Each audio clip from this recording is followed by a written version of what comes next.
I enjoy every second I get to write Sam and Nick on the page together. That's my favorite thing, whether they are sending each other hilarious texts during the workday, or they're having a huge fight about something ridiculous, or they're spending time in their little loft that they created that reminds them of the place that they went on their honeymoon, or they're going to a state dinner at the White House where she's bitching the whole way and he's telling her it's all going to be fine, and she's like, this is not what I signed on for, and so it's just them together is the most fun thing to write.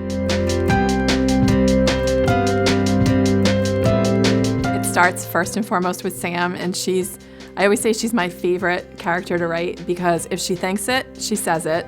She doesn't know what the word filter means. She has no compunction about saying anything that comes to mind. She's in trouble all the time with everyone, but yet when she's on the job as a homicide detective, she gets it done. And her case close rate is astronomical. It's almost as great as her level of obnoxiousness. And so she's really fun to write. Like, she's the woman we all wish we could be, like the one that just says, I'm gonna think it, I'm gonna say it, and if everybody doesn't like it, too bad. And then along comes this guy who totally gets her.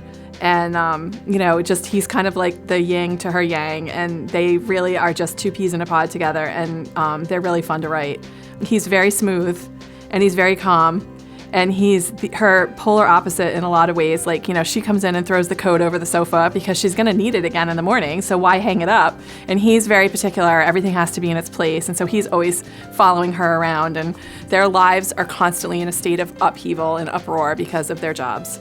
And if something's not going crazy in her world, it's going crazy in his. So it's often both at the same time. So it just makes it really fun to write them. Sam surprises me all the time. I'll be writing, going along, and I feel like sometimes she's I'm channeling her because she's so real to me after all this time. And she has this voice in my head that is so uniquely her that she says these things and I crack up laughing. And it's as if she's saying it, not me saying it for her. So sometimes Sam sort of leads me there to where the answers are in the strangest way that I can't even explain. People ask me all the time, are you going to find out who shot Skip, Sam's dad? And I'll be like, I guess whenever Sam figures it out, that's when I'll figure it out, because I don't know who shot Skip. I suppose at some point we'll figure it out, Sam and I. But mostly it'll be her. And a lot of the stuff that happens in my books is drawn from from real life situations, and stuff that's happened elsewhere, but my own personal spin on it. Or it'll be a piece of this case and a piece of that case, and bring them together into something totally new. In fact, the whole series was inspired by the fact that I saw an article on one of the websites about a congressman who was found dead in his DC area home.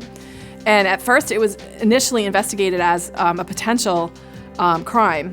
It turns out later that he had had a heart attack and fallen down his stairs, but he was found at the bottom of his stairs. Those are the kind of things that bring information to the series as far as reality. There is some reality to it. Fatal Scandal is going to actually involve two things that happen in Fatal Jeopardy that are going to feed into what happens in book 8.